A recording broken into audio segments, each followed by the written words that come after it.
తెలంగాణలో కాంగ్రెస్ ప్రభుత్వం ప్రతిష్టాత్మకంగా ప్రారంభించిన ఆర్టీసీ బస్సుల్లో మహిళలకు ఉచిత ప్రయాణం స్కీమ్ను రద్దు చేయాలని తెలంగాణ హైకోర్టులో పిటిషన్ దాఖలైంది.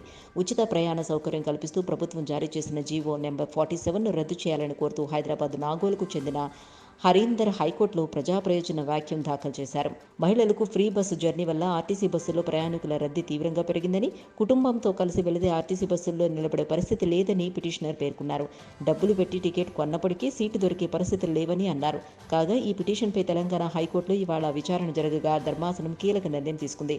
పిటిషనర్ బస్సులోని ఇబ్బంది ఎదుర్కొని ప్రజా ప్రయోజన వాద్యం దాఖలు చేశారన్న ధర్మాసనం ఇందులో ప్రజా ప్రయోజనం ఏమీ లేదని తేల్చి చెప్పేసింది.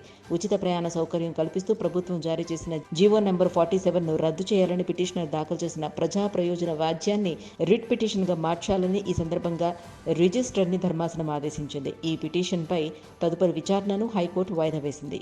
Please subscribe Pragna Media. Please like, share, subscribe to Pragna Media. Pragna Media, please do like, share and subscribe. Please subscribe to Pragna Media. Please like, share and comment if you like the video. Pragna Media.